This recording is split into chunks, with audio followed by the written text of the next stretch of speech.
So our defending champion for WCS Europe has bitten the dust, and he will not be advancing on to his 4th consecutive grand final. For the first time ever in WCS Europe history, our champion is beaten in the quarterfinals. MC not advancing out of the round of 8. It's incredible. Todd's with me. Brilliant play by San. I don't know how else you could put it. You said in the commentary you felt like he pretty much dominated the match. I mean, when MC won the opening game, though, did you think, oh, this could be quite good? Yeah, I did think so, but it was a cheese. Doesn't mean all that much in a series like this, especially in a best of 5. You know, best of 3, you cheese one time, you're already on game match points. But yeah, very impressive play by San. Remember what Apollo said once: the complete package. What better way to describe this player than the complete package after and the that series? hold in the last game, I mean, we were all convinced watching it out here. We were like, oh, that's feisty. Ooh, MC looks like he's got the upper hand. And then suddenly he survives with 6 Colossus to 0. And then from then on, really, it was just a matter of time, wasn't it? Yeah, you know, the last 2 games, the way that San basically said, this is not going to work. I need to change my plan and trying to come back this way, whereas so many other players would have committed. He showed through greatness. So few people would have been able to realize that and play the way he did. Your bet with Kalaris, first and Sands, looking pretty sweet right about now. Yeah, not a bet, just the way we kind of predicted the bracket will go. Like I said to Kalaris, it's the first time that we agree. Would it be funny if we were both right for once? Yeah, and I said it was some sort of maybe double-edged curse, but we'll find out. San is safely through to the semi-finals for the 2nd consecutive season, and the champion is gone. Talk a little bit about MC, because it's quite sad that we've lost the champion, but all champions' runs come to an end, and his has come to a very abrupt end. What do you make of that? Is it just out of shape, out of form, or is it just San playing better on the day? Yeah, San was definitely playing better overall. I don't know, MC today, I saw him and he wasn't smiling as much as he usually is. So maybe he's going through tough times. You know, it can happen in tournaments. Sometimes you get burnt out a little bit and you're going to play worse through a period of time. So I really hope for him it's not the case. But even if it was to be the case, I mean, he's playing in so many tournaments. I'm sure we're going to see more of him and we're going to see him go further than that in next tournaments. All right. Well, thank you for the moment, Todd. He's here to discuss match number 2, which is coming your way very shortly. We've, of course, got our previews for the next game. This one is going to be a bit special. It's a ZVZ, and it's Golden versus VortiX. Take a look at this. VortiX starts as the overwhelming favourite. It's also a guy that's done very well online, but VortiX, he's a titan. Definitely one of the players to be looking out for in this tournament. But he's going to come in from both sides here. That's a really nice fungal growth to start things off. A pretty good engagement for VortiX so far. And VortiX takes map number 1.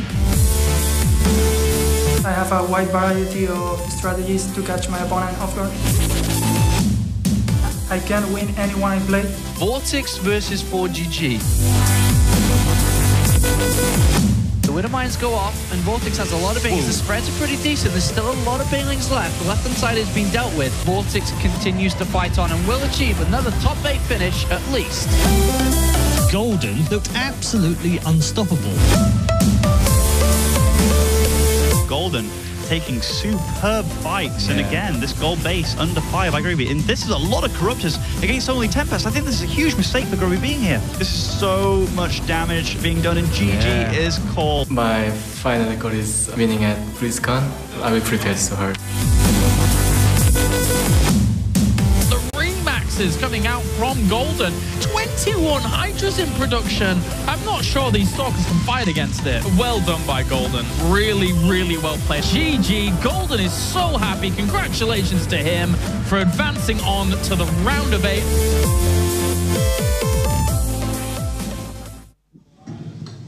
We'll start with Golden. He's quite a paradox when it comes to a player. He's a very likeable, very lovable kind of guy. He's done an awful lot in the community. We saw him do the tournament for Hyun early on in the year as well. He's always been one of those, one of the most likeable chaps, right back to the time in Slayers. I remember reading the letter that he wrote to the team when he left. It's perfect. I mean, cute is one word, I suppose, but I probably shouldn't use that right now. But he's just a really likeable guy. On the other side, he hasn't really delivered. He hasn't really shown us anything. When you look back at WCS in particular, Challenger League in Korea, okay, that's no small deal. That's decent, but it's not Premier League. Went to America, couldn't qualify. Comes to Europe, and suddenly he's in the round of 8. How does he do that? Actually, I'm glad you asked that, because it was kind of what I was going to say. Like, I don't know myself. When he came to Europe, I thought, like, well, he's not really a threat, like he's one of the lower tier Koreans. He's not that good. And then as soon as he came to Europe, he started taking out names left and right. He beat Stardust in the finals of a tournament. I was like, oh my God, this guy is actually insane. And then he attends a few tournaments here and there. I kind of stomp him at DreamHack. Like, I'm not sure exactly where he's at. But in this tournament, so far, he's played pretty well. He beat Mana previously in a pretty good match.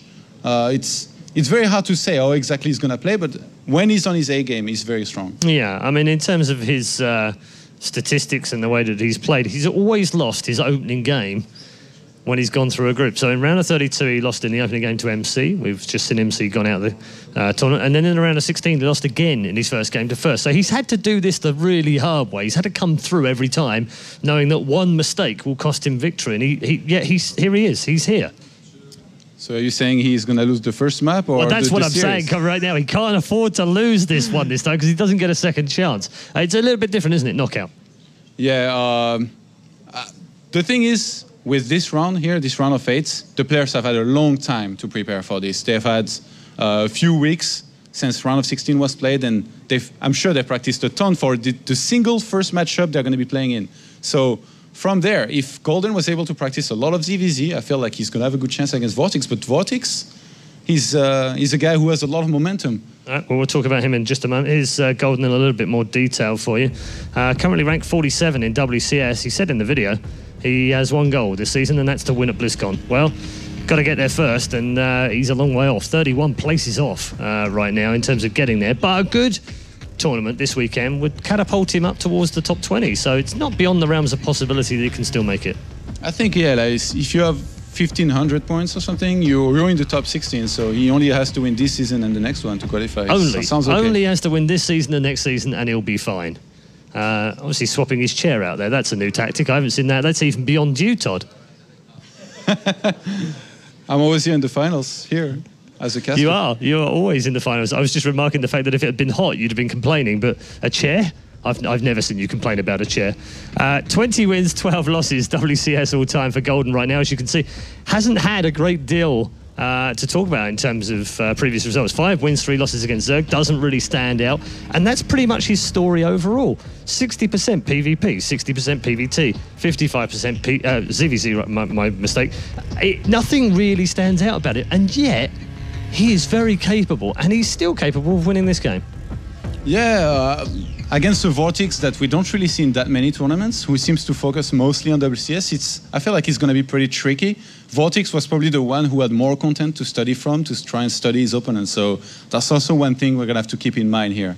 And, well, Zerg is my specialty, as we all know, so me telling you that, like, you should know how important. You should be breaking this game down, honestly. I think you should be doing something. Yeah, we're going to see a lot of roaches from VortiX. I'm pretty sure we're going to be seeing roaches, that's for sure. Talking of roaches, let's talk a little bit more about VortiX. A man who, I don't know whether you feel that this is right or wrong, but Golden feels like he could do lots of different things, whereas VortiX, I almost feel like we know what we're going to get from him.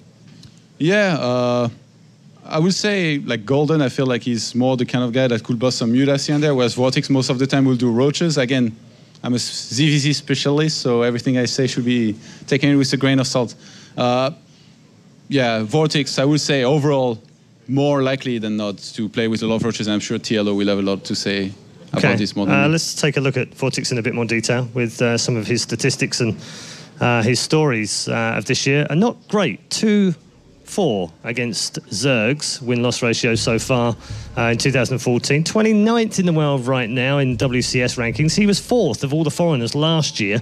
And if you take Naniwa and Stefano out of the mix, he should be top 2 this year, and that's exactly where he is. So he is the most successful non-Korean currently playing WCS. We've said it time and time again. Last year, very consistent. Round of 16, round of 8, round of 4. This year, he started off with round of 8 again.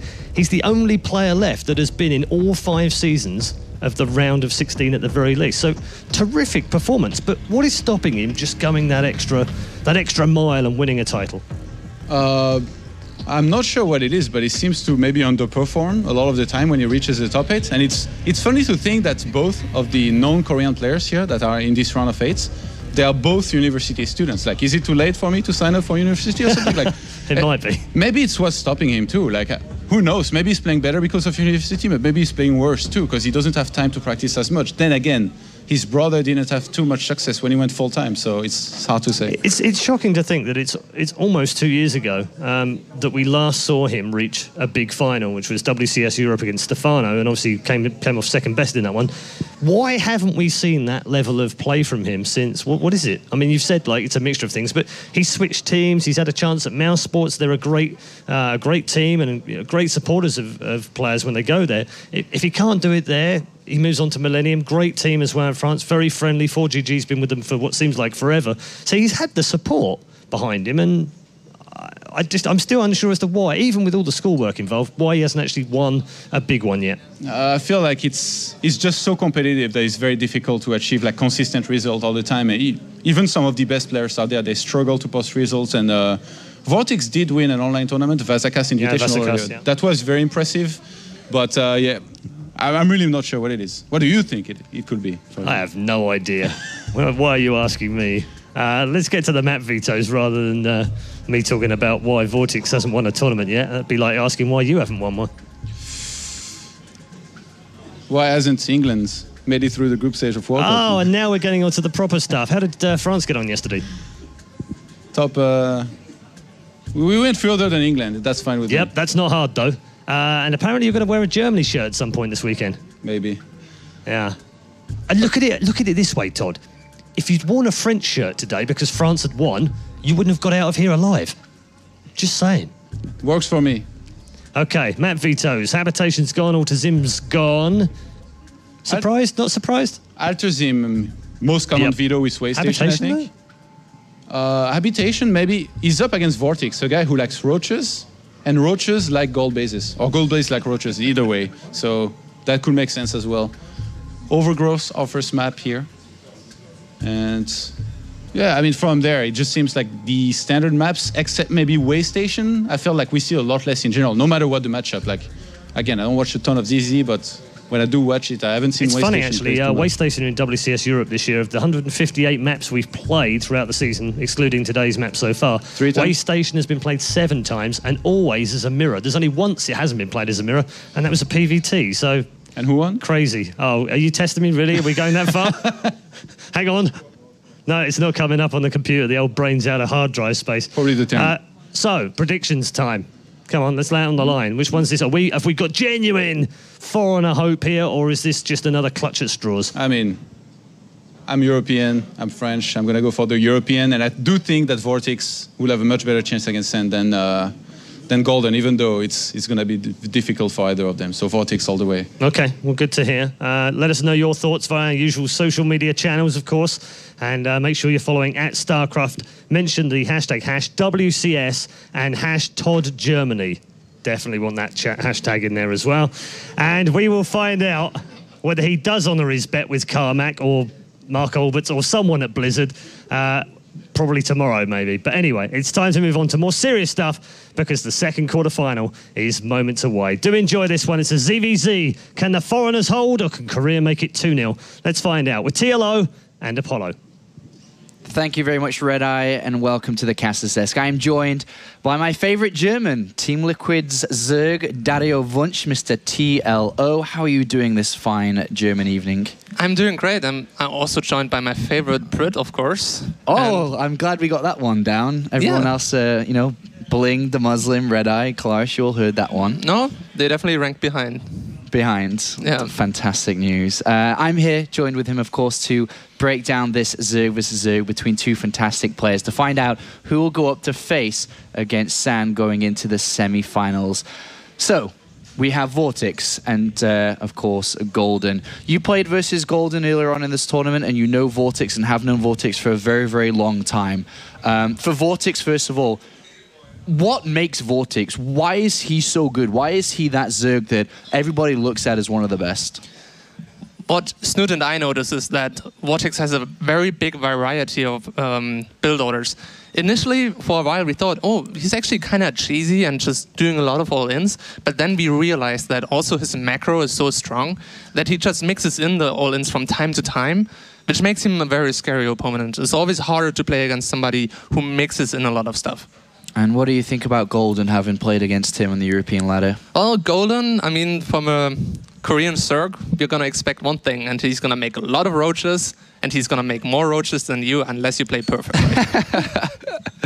All right, well, we'll see which way this is going out. Do you have any favorites coming into this one, Tilo, between these two? It's very difficult to call, I think. I feel like both the matchups that feature a foreigner in the round of 8 are very hard to call. I would say they're both very even, at least based on the information we have at the moment. You don't know if somebody's going to have a good or a bad day. Usually the foreigners have a few more bad days. Usually is the case. For Vortex leading into this round of 8, this finals, this playoff weekend, he had a rough round of 32. If you remember back to that, he played against Tefl and went into it as the clear favorite and was meant to smash him, but he actually lost that and went down to the losers game where he had to beat Patience 2-1 and then come back in the rematch against Tefl, and that time he made no mistakes. He walked over that one and found himself in the round of 16 where he walked over that as well. 2-0 versus Harston, followed by a 2-1 versus 4GG. Found himself in first place, advancing on for his 4th consecutive top 8 finish, including within that top 8 4 times, a top 4 finish. So incredibly consistent. He is the most consistent non-Korean that plays within the World Championship Series. But then you've got, on the other hand, Golden, a player, as Red Eye did mention, dropped series here and there, but he did drop them to 2 very good players. MC in the round of 32 to then play against yourself, which we'll tap into that knowledge shortly. And then, of course, Happy before going into the round of 16 to lose versus First, another favorite to do well, to challenge for that title. And then Grubby and Mana. You first have... you have first-hand experience against Golden. What was it like playing this guy? And, what can we potentially expect against Vortex? Or should I say, what should Vortex be expecting? Well, to be honest, I think we're going to see a fairly standard CVC. Obviously, it's a best of 5, so you can always throw in the 10 pool at any point. But I would be very surprised to see not the majority of the games to be played by 15 pools, at least by Vortex. Golden might mix in more 15 hatches and 10 pools. But yeah, I mean, CVC meta, to be honest, is kind of, stable at the moment. Usually people open up with either Gasless going directly into Roaches, or sometimes making 30 links to cancel the 3rd, or you just go straight into Roaches and kind of stay on Roaches. I mean, that's kind of the reality of the matchup at the moment. We will most likely see burrowed Roaches from Golden, much more likely than from Vortex, and he's going to try to multitask when it comes to that. And then one final question before we do get into this best of 5 series. In Protoss versus Protoss that we just saw, there's a lot of mind games that get played, thinking your opponent's doing one thing, then you do the other and mess around like that. Does that come into play a lot in Zerg versus Zerg as well? Oh yeah, absolutely. There's a lot of players, especially nowadays, that sometimes cancel their speed upgrade, or they take their gas that it looks like you're going to go for fast speed, but then you end up going for fast +1 roach push. Stuff like that really matters, because if you can make your timing a little bit more crisp, you're going to get far ahead. All right, it is time to begin the second series of the day. One of 2 non-Koreans remaining in the tournament has his attempt at another top 4 finish. But up here to the top right, as the blue Zerg player playing for Team Alien Invasion, it's Golden, who is a very happy chappy, usually, as we saw in the round of 16, a very pleasant individual, very kind, very thoughtful. And then down here in the bottom left, who is attempting something that only a few can achieve. It is the red Zerg player playing for Team Millennium. It's VortiX. Overgrowth, the starting map here, Tilo. Well, it's probably the most, and I said that earlier to Paul, it's one of the most generic maps out there. It's very rarely vetoed because it doesn't really have any extreme features. It's just very basic, really. So I don't think we can really base a lot on the strategies about the map. All right, well, we'll see how this will develop on and how both these players want to start this series. Is, of course, depending on what strategy you choose at the beginning, will dictate some of the pace for the rest of the series here, as both players opting for the 15 spawning pool, sorry, as the first choice. Yeah, I think that's to be expected, to be honest.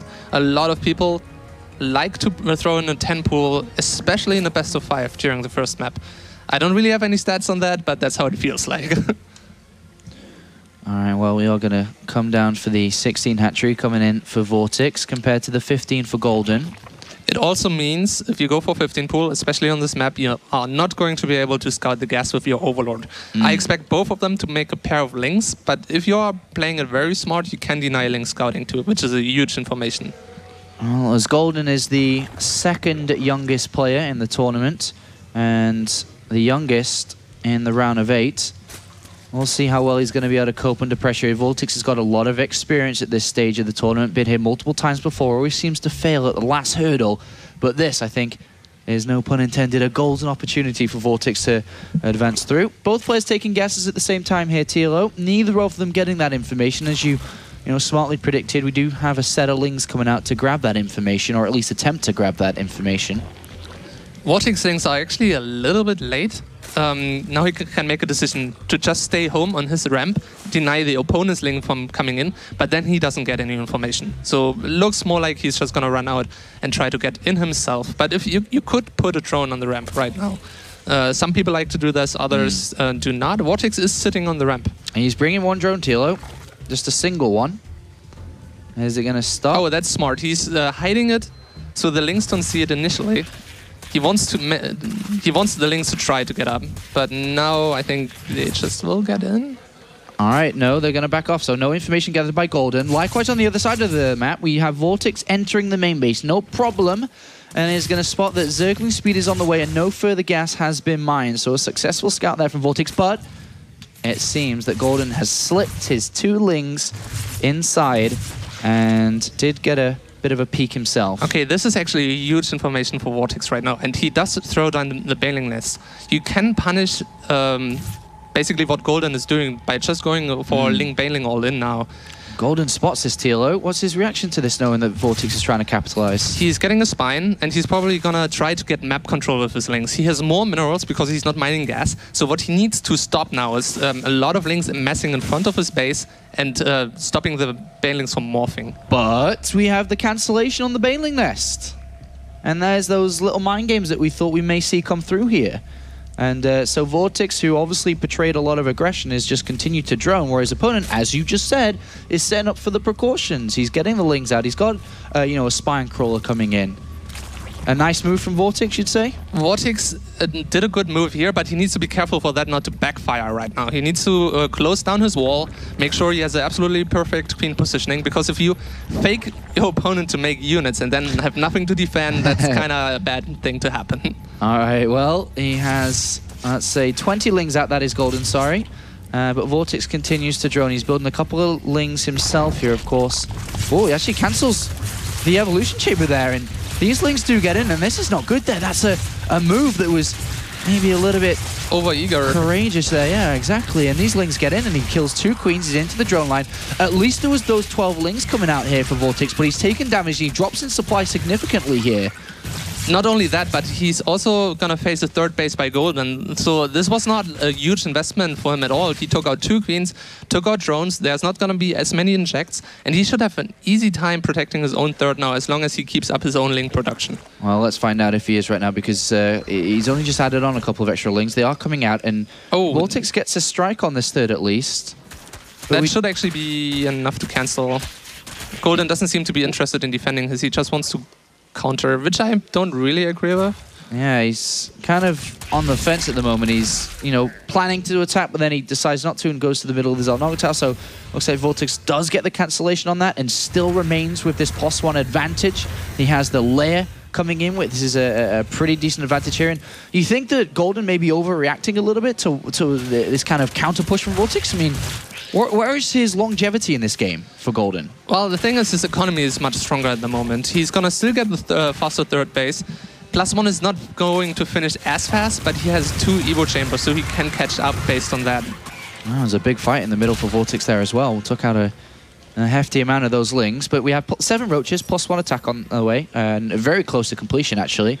And the layer's done for Roach speed. Which player do you favor here? The player with the economy, or the player that has the upgrades and potentially the higher tech? Well, looking at the natural of Golden, actually, he did a little bit of a mistake. He has way too many drones in his natural that could be in the main, mining more efficiently. There's also Geither he's not using. 3rd base gets cancelled again. He's definitely not playing optimally right now. Would you say nerves? Definitely looks a little bit like nerves to me. He got an early lead, and that can be distracting from time to time.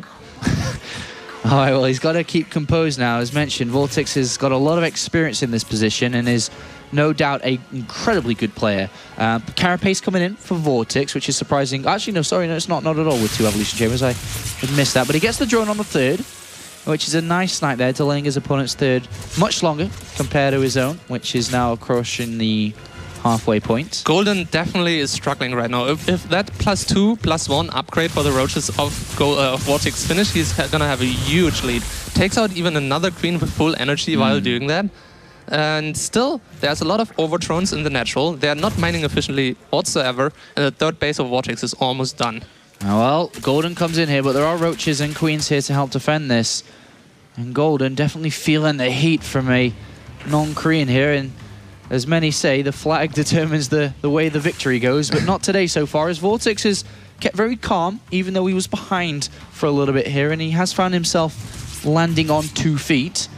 Yeah, and you think that he hits the timing around that 2-1, or? He can, you don't have to. Like, basically, what you should do when your +2/+1 finishes, you move out, for sure, and then you just check if there's too many Roaches to defend, and if you're gonna transition after that, but there's no reason for him not to move out. Well, he's stopped drones at the moment, at least, for 52, and is continuing to pump out those Roaches, as we can see in the production tab, where Golden's pushing himself up a little bit past where Vortex is when it comes to the drone count. Yeah, that's smart play. If you're behind, you want to catch up in drones a little bit. That's your way of coming back, but yeah, basically this could be an opportunity for Golden, because the defender's advantage could make up for the lead Vortex has, but he needs to hold now.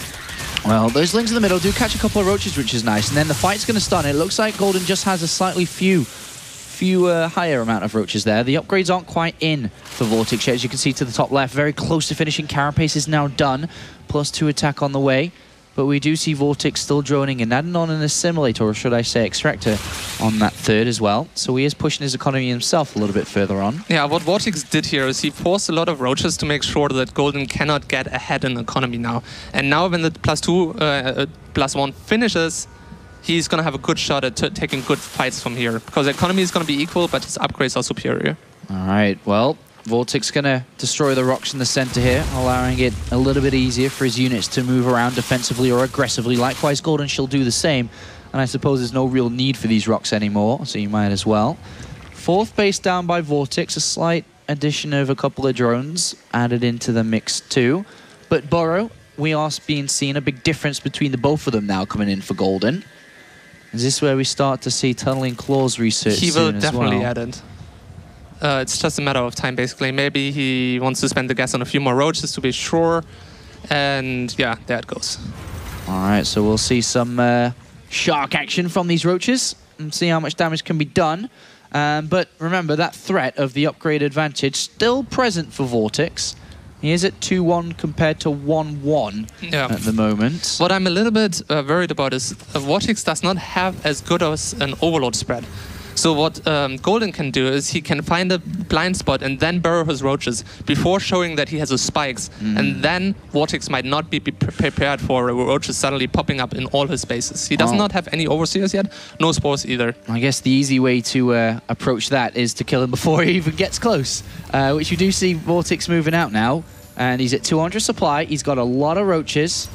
He's got that upgrade advantage for the next 30 seconds or so, and will even extend that further when his +2 carapace finishes. He sees where the army is, or should I say isn't, and he marches up towards this Golden. 5 Roaches in the natural of Vortex at the same time, though. He will snipe the 3rd, but needs to make sure not to lose too many drones now. Yeah, that's a nice counter there by Golden, and it will pull the focus of Vortex away. Down. And a couple of drones as well, and that's a nice move from Golden. Queens are really important right now, because you're starting to bank a lot of money. And if you don't have the lava to spend it, you might get in trouble. Well, Vortex was ready to take that done. fight there. The spikes are done.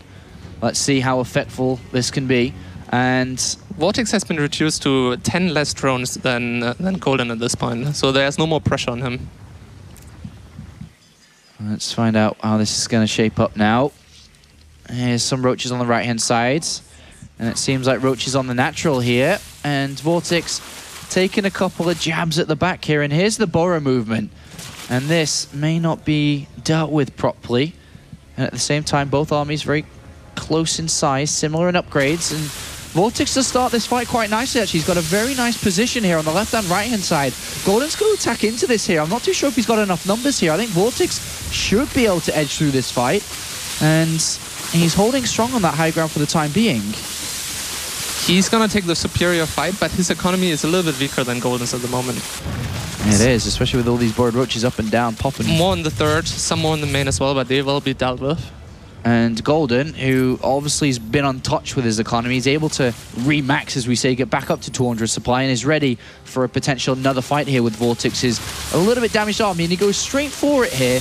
And he does have a lot of numbers. More importantly, it's the reinforcements is where the real numbers are, as we can see them now streaming in. And Vortex is dropping quite heavily in supply now. Quite far behind when it comes to the army supply. Doesn't have the position here either. And there's still harassment going on at the back here by these borrowed roaches. This was basically ideal for Golden. Because he lost, because Golden has more drones, the only thing that could have happened to him is a big 200 fight. After Vortex cleaned up all the borrowed roaches, he could have done a big push to punish Golden. But in this case, it was smaller fights before 200 supply, and now Golden just has a better economy, able to remax faster. Better army, better economy, and it looks like he's just going to walk over Vortex here, who definitely played well, but Golden played better coming into the mid to late part of this game with the board roaches, the counter-attacks, the splitting of the army, distracting, destroying the queen, and then the drones. Golden takes a superior lead and is going to take map number 1 here by the looks of it. Drones come off the line, but more and more units are going to be streaming across here for Golden, and Vortex, who's low on gas, has to build Zerglings in this mix. Yeah. They're not useful whatsoever, and GG's called, and Golden takes a nice game number 1 there, and a nod from Golden and a cheeky smile to say that, yes, you have got a map win. Good composure by Golden, actually. After an initial hiccup when he messed up his build order in the early game, to come back like that mentally is not entirely easy. So that's definitely good for him. He's not going to be as afraid next game because of that now. And look, he's doing a TLO. Is that what we call it now? It's the TLO. He's got his eyes closed and he's lowering that heartbeat. I do not only take credit for every single build that was invented for Terran and Zerg, but also for mental attitude. Okay, Mr. Creativity. All right, Vortex finds himself a game behind now, and he started well but rocky, but then seemed okay, but then fell apart a little bit there. He was missing a few spores and spines at his bases. He had superior economy, he was able to afford it, but then the burrowed roaches kicked in. And it's really hard to deal with that. You need to split up your roaches a lot, and the other opponent dictates the game, because it's very easy to retreat and make small investments that can pay off greatly. So coming into, a best of 5, coming into, 2 weeks worth of potential practice coming into this day, do you think Vortex would have really focused on Zerg vs Zerg at all? You think he's that type of player? Would he have just done his own thing? Or considering that he does not play a lot of other events, I would think he would have done that. He seems to focus mostly on... I mean, it's hard to tell with somebody who is also studying. We don't know, what's going on there right now. Maybe he's currently in, exams or something like that. We don't know all that extra info. But if he had the time, I would assume that he focuses on CVC. It's all about making it to the next round. All right, well, he is a game behind right now, and he needs to turn it around. You cannot let it landslide to go 2-0 in this best of 5. It's incredibly difficult to pull 3 games in a row against the caliber of players that we have here in the Premier League. And we'll see if the man on Millennium can make it happen against the golden keyboard from the Team Alien Invasion Zerg. As we get ready for the second game, the second map, of course, a good performance here by Vortex across this weekend would significantly increase his ranking. But we'll see if he gets past this player first. So up here to the top left is the red Zerg player. On Team Millennium, it's Vortex.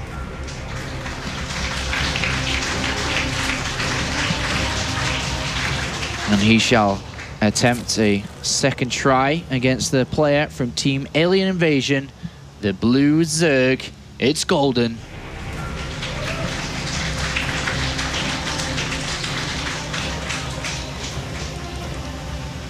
So, King Sejong Station.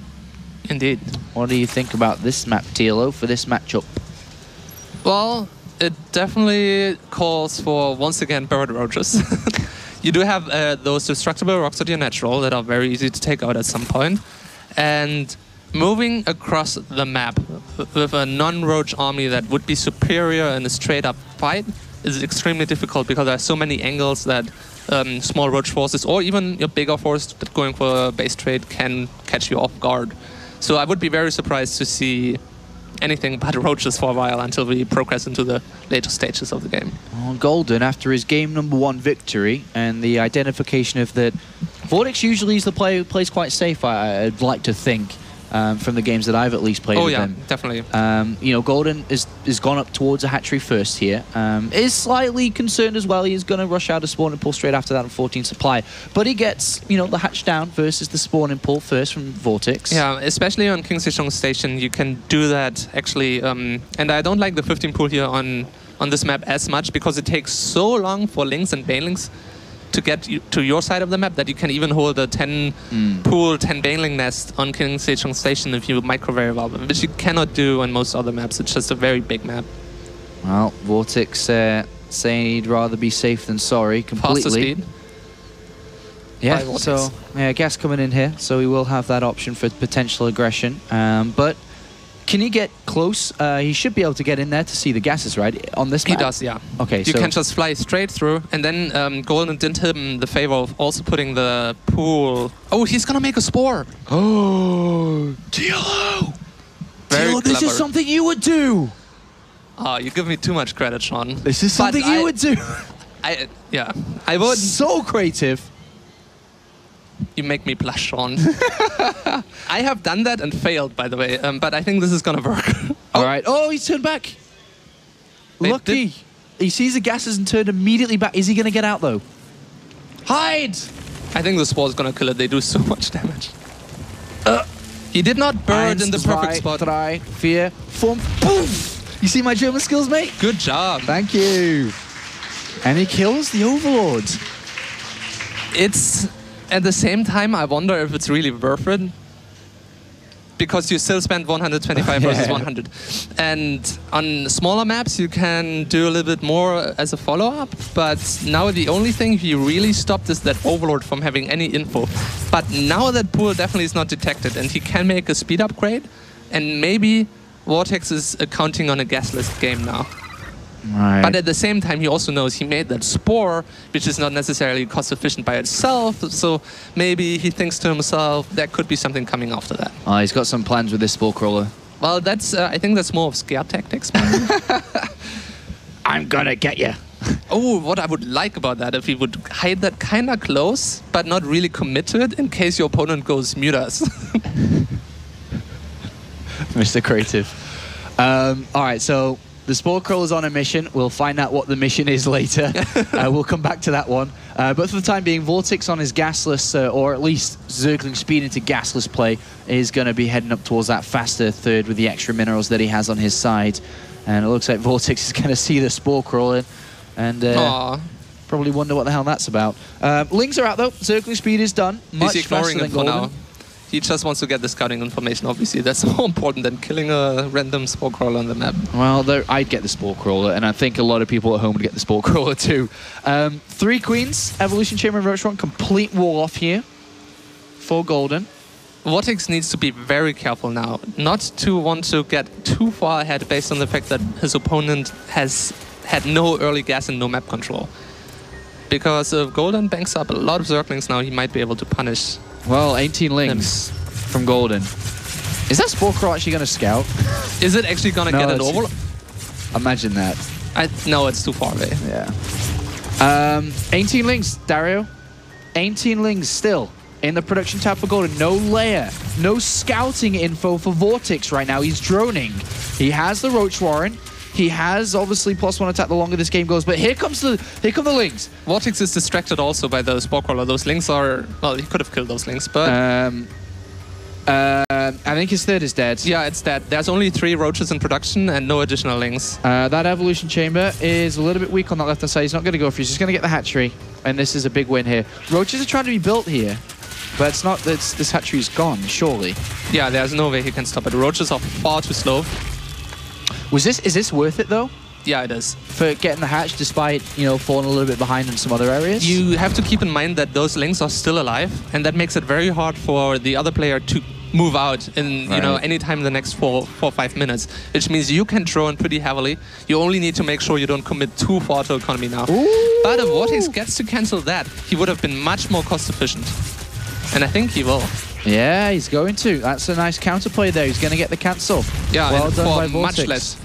less links. Yeah, well done Vortex there. And he's going to get a scout too. He's going to go inside and have a look what's going on when it comes to the drone count, the gas count, maybe inside and get the layer. Again, Golden is over-droning his natural. Yes, he is. It would be much better to have 20 drones in your main and in your natural rather than 28. That's even 4 too many. Like, they literally do nothing but stand around. Oh, good. Links are going to kill some. Optimistic Mr. TLO. So roaches are out now, and we have Creep Spread assisting the roaches for Vortex on the other side of the map to help protect this third base from these lings, which are out there. It's got to be careful of run-bys. He does see them. But where does this game go from now? It starts to stabilize a little bit here. Yeah, it's going to normalize. It's a kind of big map, as I said earlier. So even if you have a 10 roach lead, it's kind of hard to still make use of that when you're on the other side of the map. All right, +2 starting for each player here. Roach speed very similar, but the carapace upgrade from the second evolution chamber comes in for Vortex. I still like those 32 links a lot. They're scary. Even though they're a little bit... No, they're on a position where they can run away. There's no dead end. But still scary. Definitely have a couple of threats, whether that be sniping a hatchery if completely out of position, drones, queens, run-bys into the main. A lot of different uses for them here for Golden. So a tool in the toolbox that he can pull out. I would be very surprised if after that speed upgrade for roaches, there wouldn't be the burrow upgrade following very shortly for at least one of them. Just building roaches, as you can see. And there's a burrow. Oh, and it's Vortex.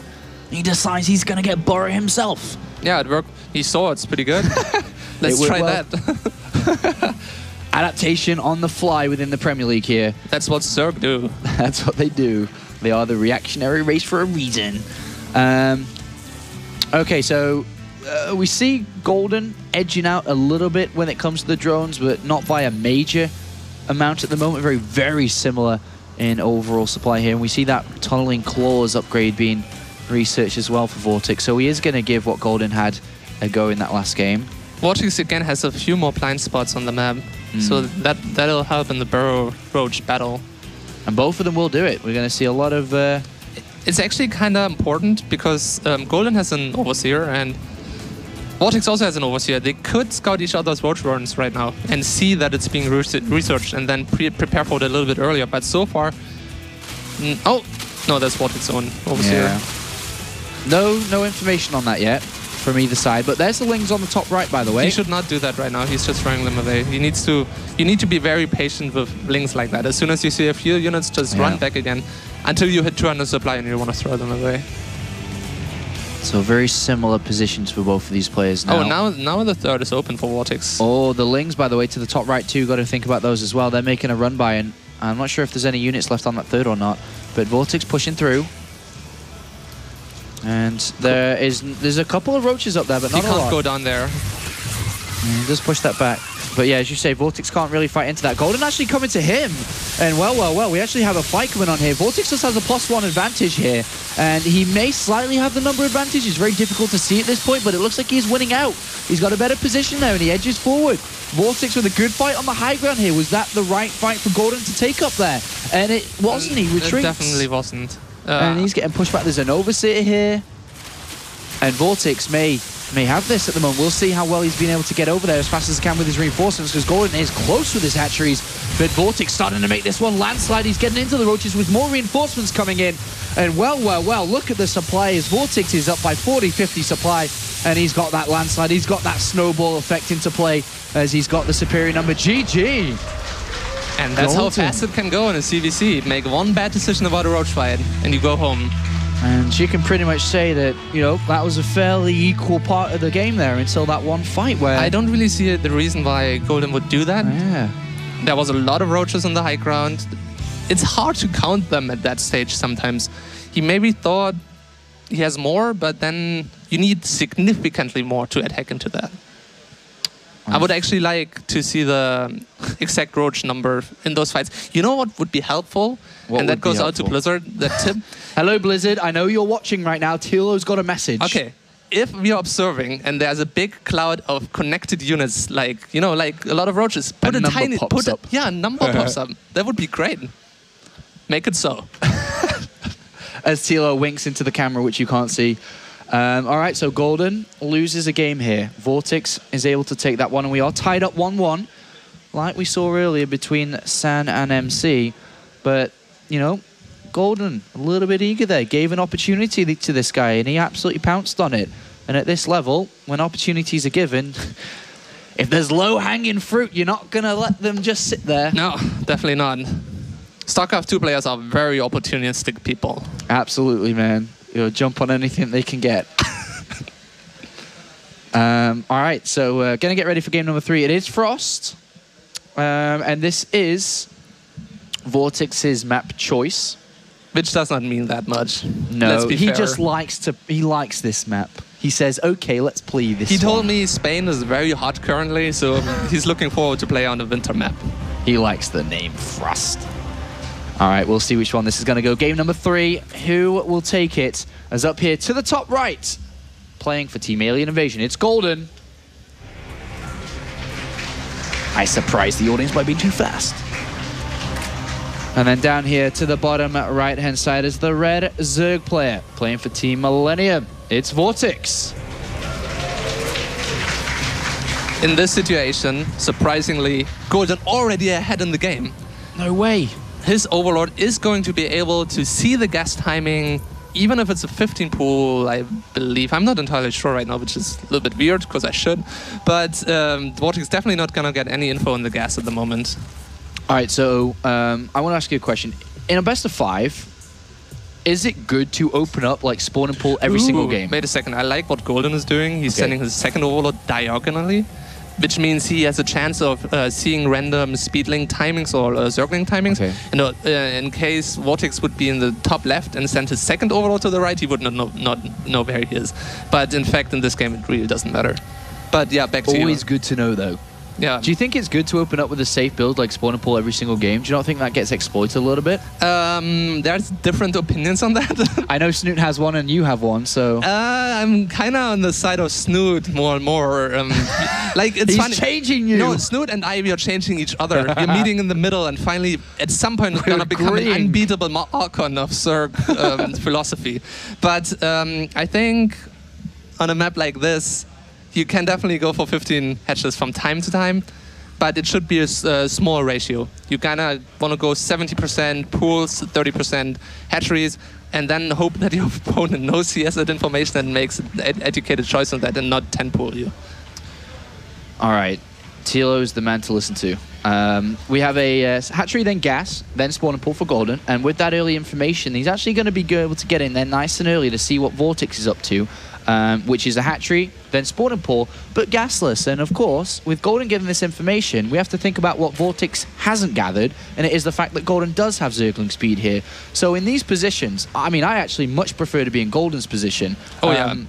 Yourself, I guess? I mean, there's like literally nothing really better for Vortex in this situation. I mean, he does have the... Yeah, he really does have no advantage. I'm sorry. Nothing. We'll see where Vortex goes. He does take a gas, and Golden actually pokes in very smartly. That's cool. The double back to check if now that he does should go down. cancel it. Hashtag mind games. But I don't think that will be the case here, unfortunately. Again, only speed for Golden, and it makes a lot of sense because the gas is so late. By Vortex, you don't need a Bailing Nest unless you would want to all in, which is difficult against a late gas because there's going to be third queen and a lot of minerals to defend. Vortex sending out his links, but Golden's 2 queens are going to be finished, I believe. So if he positions them correctly, Vortex should get no scouting information. Well, intel is probably one of the most important he runs parts to the of ramp StarCraft. immediately, even skipping the inject. Scary stuff here for Vortex. Let's see how he reacts. Oh, yes, you know, squeeze in here. The second queen comes down. He scouts it at the last second. Should have saw the spawning pool doing a dance. and saw no drones back and forth in the extractor. So much work for nothing. But he's still building a spine crawler. I think, yeah. I mean, he saw that the gas is not being mined right now, so he could assume again that he doesn't go for Baneling Nest, and then he could punish it with his own Baneling Nest. But yeah, oh, did he just cancel the spine? No, it's still there. As in Vortex spine. Oh, yeah. It's still there. Yeah. Fast third coming in for Golden. And 3 Queen, Spine.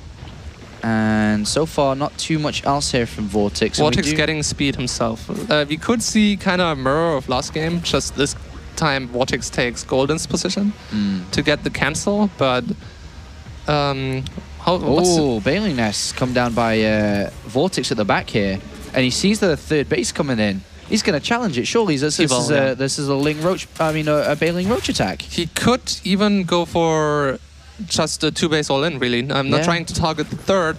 Vortex does like to do those kind of timings, especially on maps like Habitation Station. Frost is a little bit bigger. What he should try right now is to try to push one of the overloads away with his 2 Queens. That would help a lot. Well, he's going to poke for to get rid of these Lings first, and almost gets one of them. And this is a big move coming out from the Spanish player, and currently his opponent's at a very healthy drone count. Lings rush out first here, and they do get themselves to the other side of the map, and there's more coming actually. Okay, yeah, it's not going to be a Roach timing. He's just trying to... Oh, going... Banelings. And he sees the wall up here, and an extra bit of a wall is created. I think he should kill the Queen and then go to the third and cancel it. There's... Well, he actually cancelled the wall and is going to rebuild it now. He sees these Banelings coming in. We'll see how effective this can be. There's only units being built, and he's going to challenge the Queen here. Is he going to try bust this Evolution Chamber? There's another one behind it as well, so... What are you doing, Vortex? How are you going to do this? I think this is actually...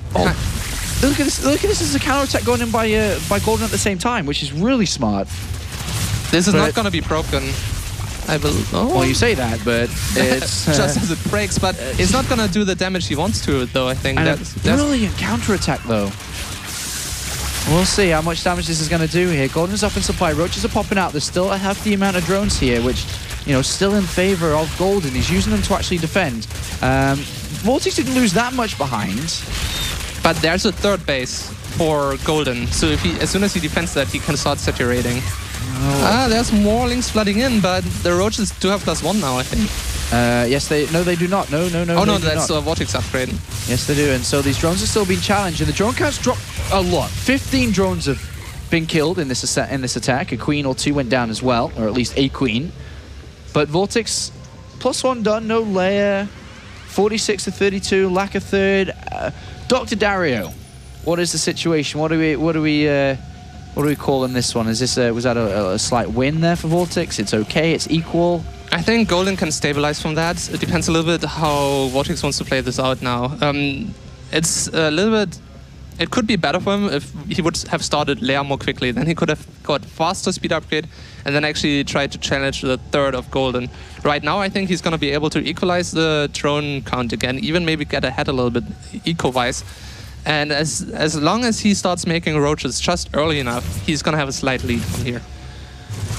All right, well, the Queens are going to push this Overlord back from this third, or should at least. Oh no, actually he's going to get away. Doesn't challenge with the Queens. +1 attack now coming in for Golden. Carapace on the way for Vortex with a second Evolution Chamber as well. And... I actually wonder if he could have killed the third if he would have sent a few of his initial Lings just attacking the hatchery rather than just running against the wall. Then he would have been really far ahead. Golden 92, 94 supply, 83 for Vortex. And a lot of units are being made for Golden currently. He's still producing quite a few units. He has very similar amounts to Vortex, and they're going to meet in the middle here. One player with speed, one without. That is in favor of Golden, the player with the fewer units there. Golden, however, is definitely behind in upgrades. Quite a lot. Yeah, you see that 2-1 coming in, or at least 1-1 in a second. And both players kind of doing a bit of droning, a bit of unit production. In the main. How did they get in there? I'm not too sure, but didn't really do too much. A drone kill potentially, but that's about it. Overseer had a look on the natural there, Vortex, and did see that single Evolution Chamber, second one not really being used. So You might be able to identify that kind of lead he's got. He's got Tunneling Claws on the way on Burrow. That is Vortex. Yeah. Macro Hatchery in the main of Golden. And staying on only 4 gas. What do you think's going through each of these players' mind? I mean, Vortex is still having a look around with this Overseer. What is he seeing? What is he thinking? He's got the Nova Lord on the 3rd as well, seeing the gas is now being taken. Well, both of them are thinking better keep making roaches. Yeah, they both seem to be doing that currently. You think Vortex has a plan with this 2-2? Okay, Golden already preparing this time for the Burrow. Getting the Spine at the 3rd. There's going to be a Spore potentially too. And pushing out, but he will not be able to do anything from here really. If Frost plays out very defensively in CVC in situations like that. Oh, a nice use of the Contaminate there on the Overseer. Yeah, that's really nice to start catching up a little bit. Yeah, he just stops the Carapace upgrade though. He doesn't actually get the one with the +2 attack, which is racing ahead for Vortex. Yeah, now it's just lining. Well, no, I think it's better to get the upgrade that is later, because else they're just going to line up. Aha! Touche! And he gets the Evolution Chamber as well. Both players still building roaches. This is Zerg versus Zerg. We'll use the word roach a lot. Try casting a Zerg versus Zerg without using the word roach. It's okay, I'm going to call it a butterfly. The butterfly's moving down. Say, can we just use synonyms? All right, so here comes the worms of Golden as they come down here. And these are the glow worms from Vortex. Vortex could hit a really nice +1, +1, +2, +1 timing against only +1. 3 or 4 roaches break from the pack, and they're going to go down towards that 3rd. As you saw in the first game, they did absolutely devastating types of damage here into these bases, killing queens, drones, and whatever. But as we see, +2 is completed for Vortex. He's marching up forward here. Does he have he doesn't have a good position. I'm not sure if he has the same amount of roaches or not. He doesn't have the numbers. Oh, he doesn't have the numbers. Did Blizzard implement that addition already? He definitely didn't have the position, though, that was for sure. He definitely had that. And he does back off, which allows Golden an opportunity to get towards that +2 attack of his own. Yeah. I actually prefer on this map if somebody would start going into Infestors a little bit more quickly here. Get your 6 gas. Don't start making Infestors before you're almost about to hit 200 supply. Go 190, then add 5 Infestors. Because it's just, even if you're ahead quite significantly, you just can never really make anything happen here. 2 roaches enter the main base, followed by 3 of Vortex. You've got to be careful about that. They will pop at the back. And at the same time, Golden did threaten the 3rd, or at least the center of this map, with his main army, which was greeted again. Vortex is still going to have a huge upgrade lead after that +2 finishes for Golden still, because he's got the +2 armor, and that's quite significant. That's basically negating one of the attack upgrades entirely.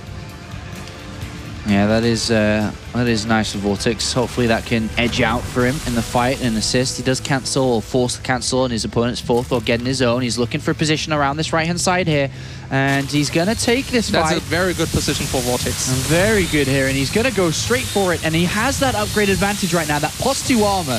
And there's, as you can see, only +1 armor on the way. It's 2-2 versus 2-0. A massive lead here for Vortex. He goes slamming through here. And with the reinforcements coming through, a lot of them. 41 for Golden, 35. But at this point is when it starts to landslide like the previous time, is the amount of roaches for Golden are too low. And let's see if he's going to be able to hold on to this 3rd base here. He's starting to lose quite a few of these roaches. Those not even fighting as they pop out. But look at this, a large map. Where are Vortex's units? Nowhere to be found. But fortunately for him, a lot of the units popped out from Golden on that 3rd. And they were killed immediately. But as you said before, just like King Sejong Station, reinforcements take a hell of a long time to get over there. And it is Golden that does get that army out faster. Indeed, but Vortex still took a good fight. I mean, they both depleted their army, and now Vortex is a little bit more ahead in resources and still has an upgrade lead for quite some time. Also has a 4th base up already. Yeah. Needs to be a little bit careful about those single roaches that are starting to pop up in his bases again. So which player is going to take a lead in this series to go up 2 games to 1? I don't think he should take that fight. Vortex is going to take it anyway, whether we like it or not. No, it's good. I like it now. He spreads out. He's got good upgrades. He's got good numbers. He's still at that +2 armor upgrade advantage, and he goes for it. And by the looks of it, Golden is dropping fast in supply, and with the reinforcements coming in, Vortex is looking like he can do this. He pulls back on the right-hand side because of that spine to take another fight, and he goes in again towards these roaches. The reinforcements coming in for Vortex from behind, and it looks like this roach versus roach game, this roach versus roach series, it looks like it's about to take a good swing in favor of the Spaniard as he goes to the high ground now. No advantage in the position for Golden, and Vortex is slamming on with the aggression. The Safety spike roll coming in, but probably not going to help here for Golden, as the Roaches have breached the main, or are breaching the natural, soon to be the main. And VortiX, slowly but surely, with the drones being pulled off, is going to take map number 3 here to go up 2-1. GG.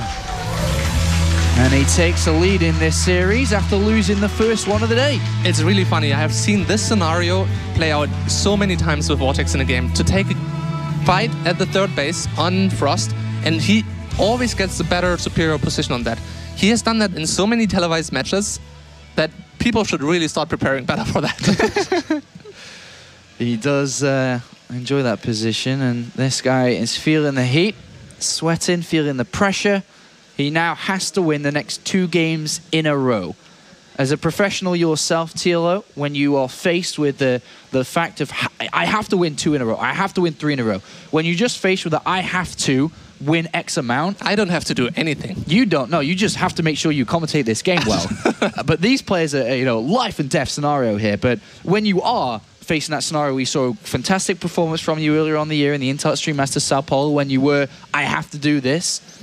How does that feel? I mean, for Golden right now, when he has to win the next 2, does that something it plays? It depends so much on the individual and even the daily mood. Sometimes you have that feeling of, sometimes you go into a match like that and you feel so much pressure and then you crumble under that. Yeah. But sometimes you just don't care at all. So it's really hard to call depending on the person and how they feel right now.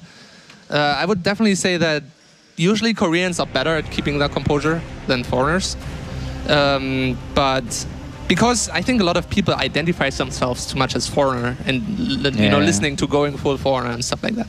So there's more mental pressure on. Well, let's see if he can hold on and not fall victim to the pressure here as the player to the top right of Merry-Go-Round, our 4th map here, playing for Team Alien Invasion. It's Golden.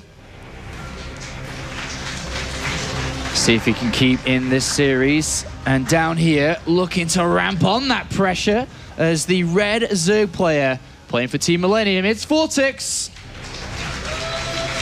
And with a 9.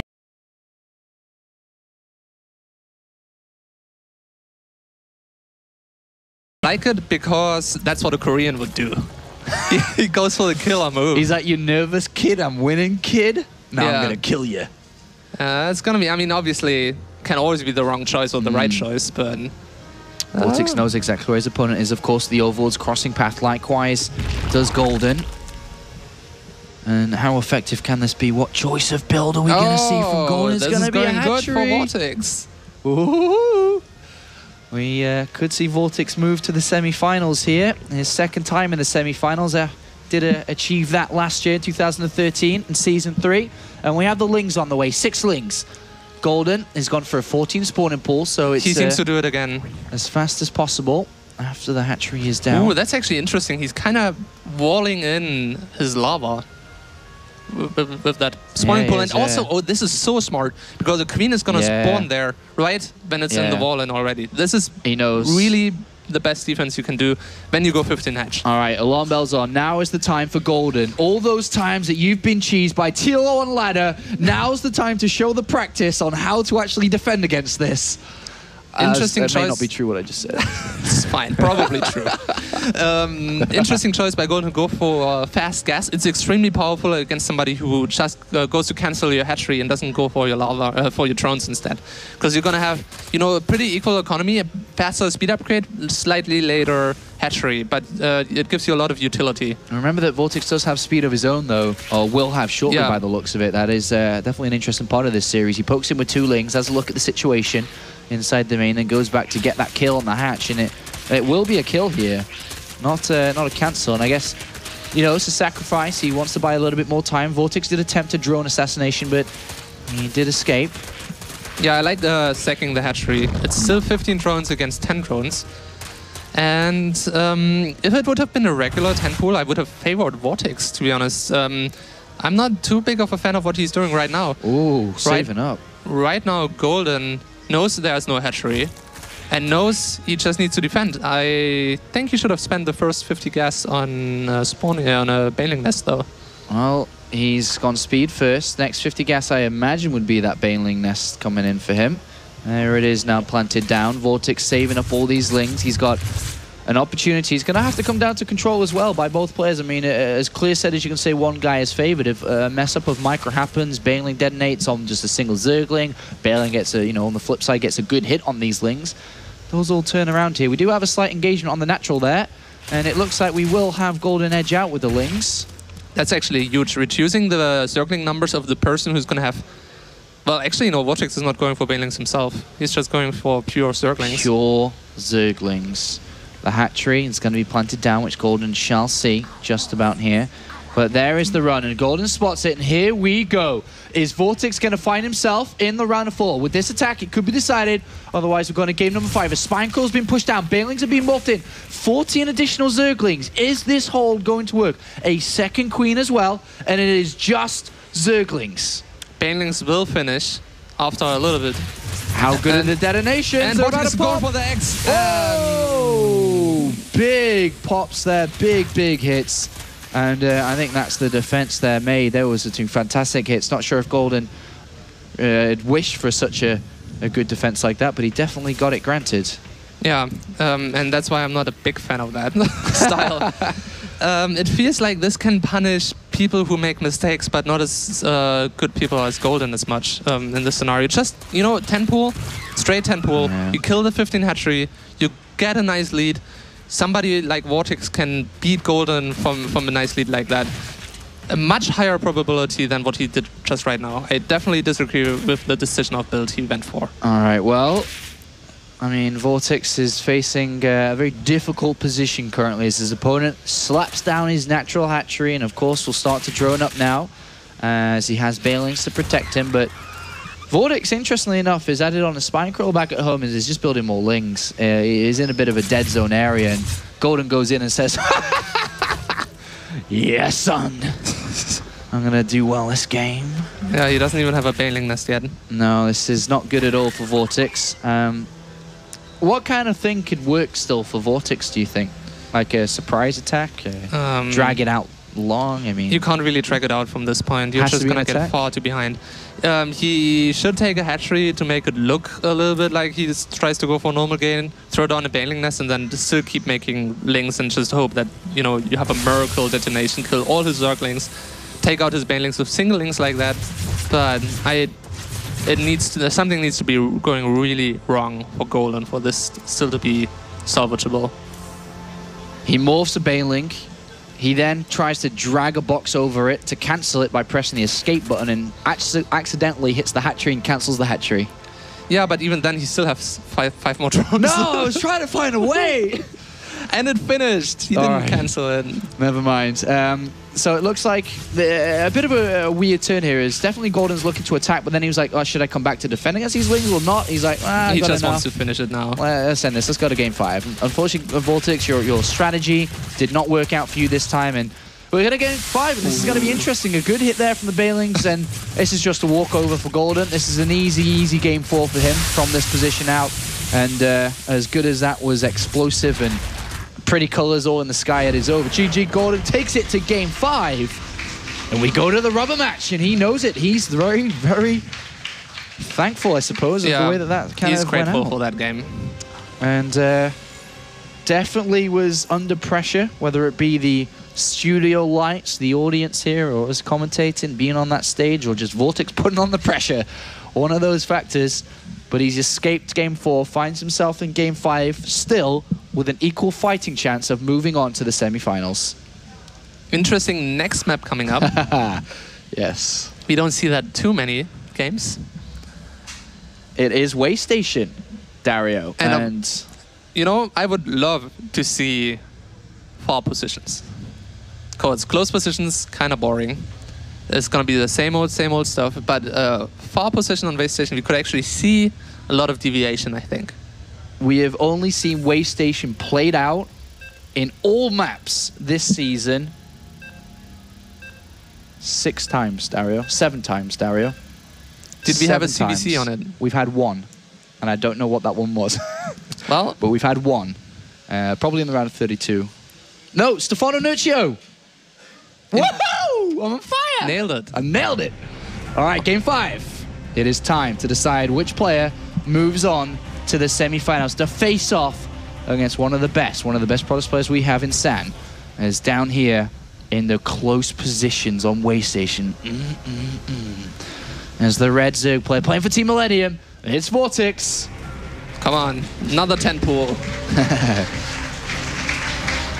That would be good. And up here, playing for Team Alien Invasion, still in with a shot at the semis. As the blue Zerg player, it's Golden. All right, first of all, close positions versus the faraway positions in Zerg versus Zerg. Talk to me. Okay, close position. Okay, let's talk about far positions first. Right. The Roach style is much more delayed on far positions. It's much more about Ling-Baneling fights, trying to get ahead, cancelling the opponent's third, trying to force your opponent to lose more Lings against your Banelings, and then you're going to transition sometimes into Mutas, but most of the time still back into a more standard Roach, maybe Infestor style. On close positions, much more conservative. You're still going to potentially have Ling-Baneling battles that are going to be very tight. You don't have a lot of defender's advantage because bases are very close, but usually transition also into Roaches. And very much of the time you're gonna have a Roach Baneling fight actually. It's almost impossible to transition into anything but Roaches and Banelings because it's so close you don't have any advantage as a defenders, and the third bases also don't really provide a choke point. Well, interesting enough, the two build orders just kind of, they just scream Waystation to me. VortiX goes 14 spawning pool, not 15, then 15 hatchery, whereas Golden on the other side, I think, went 15 spawning pool followed by 15 gas. Like, both of these builds, we just don't really see that often, but because of the way that, as you described, close positions, aggression high likely, both these players kind of conservative, but at the same time, Golden has that opportunity of being slightly aggressive here with this earlier gas, which is not going to be spotted unless somehow VortiX gets, Lings in from that early spawning pool. Yeah, so Golden could be doing two different things right now. Either that was a pure safety fast gas to make sure he doesn't die to a Ling-Baneling attack, or he goes for extremely fast speed upgrade, stops droning at around 18 and just keeps making Lings. And looks much more like the Mass Ling variant, because else he would definitely want to get a Baneling nest. Yeah, and he's he's hiding the Lings. He's already stopped droning. 4 Lings out, and that's the ones that are hidden, and then you've got the 2 at the back here. But he needs to make sure to block the ramp with a drone now here, and that's what he's doing. Oh, you sneaky little Golden boy. 4 additional Lings. VortiX does have gas of his own, but this is going to be a big surprise here. He doesn't get in the main base, and he's not going to find out about this very easily. And because of the short distance between us, it's a very explosive map is the best way to describe it, and it's the best way to describe Golden's strategy right now. Is VortiX going to read into it? Is he just going to completely... He gets a Ling in. He gets a Ling in. Is he going to say... A Ling comes across. Oh, he's trying to make her around. Oh, and he sees the Lings. He sees Lings hidden at the back, and that's a really, really big scout. He immediately puts down the Baneling nest. And how important was that scout, TLO? This was literally the most important thing that's going to happen in this game. If he just starts making his own Lings now, there's a potential for him to hold. But he's still going to not have the easiest time. It's 20 drones for VortiX, 13 for Golden. All he needs to do is hold. The Baneling nest is on its way now. He's pulling his drones away from his natural. What happens if the natural's just killed? And then it kind of moves on from that. Is that a win for Golden? That's a win for Golden, usually. It depends how the counterattack is going to look like. But VortiX is actually being pretty bold, moving down there. He needs to be very careful right now. All right. I think he's going to lose the hatchery. The Banelings are not going to finish in time. He's trying to buy some time. He's trying to wrap around here. VortiX is trying to defend. He's actually taking a fight here. And I'm not too sure how well this is going to go for him. Drones are added in the mix, and it looks like the Lings are holding out. He tries to make the wall, but it's not going to complete, and Golden gets a wraparound on the Queen, and VortiX, who gets that Baneling nest but doesn't use it, is in a very, very difficult position right now. He's equal on drones, he's still got that hatchery, but he just needs to keep on holding. There are more Lings on the way, the 2 Baneling nests are on the way. Those Queens so incredibly important with the transfuses, the block potential, just the tanking damage, but they've been used up already. But let's see if he can continue on with this hold. The Zergling speed is done, he's a little bit behind in supply. Banelings are being morphed though. Golden gets his own spine crawler. He knows he needs to hold now. He's not going to have a Baneling nest for quite some time. Also only has a single Queen, which helped tremendously against the Baneling attack. And VortiX could turn this around with a counter attack. All right, we'll see if this is going to work there. But the Banelings get cancelled. I don't think he should have done that. It. And the 2 more Banelings coming. Both of them are on the same economy. 1 player with Queen, 1 without. And there's actually 4 links inside the main base here, which there's nothing to defend currently. He needs to control that Baneling perfectly now. Uh-oh. The spine needs to target it down. All right, well, it only kills 2 links anyway. And the counter-attack coming in. What a furious game here, but we see which player's in the lead currently, and that is Golden when it comes to the unit count here. But the Banelings are everything on this right-hand side of the map. There's 2 Banelings to defend against all the links back at home. Both sides of the map, very important. And, well, the 2 Banelings defend well, but on the other side here, a Spine Core is trying to be built. I don't even know which way this is going, He needs to make sure not to use the Banelings on any drones right now. 2 Banelings are alive. He's trying to go for the Spine. Ling's coming in to get rid of the Banelings. One's gone. Second alive. Surely this has to favor Golden currently. I mean, 24 against 7 supply. Yeah. I don't think this is going to be enough. There's only 1 Baneling left alive. It would literally need to explode on everything. And it's gone. And it's gone. And unfortunately, Vortex, again, another season, another top 8 finish. So close, but so far he is out without any hatcheries. And Golden is just slyly edging through in this series as he's 13 supply to 5, and the numbers just say it all here with the superior count of Zerglings, 25 to 10.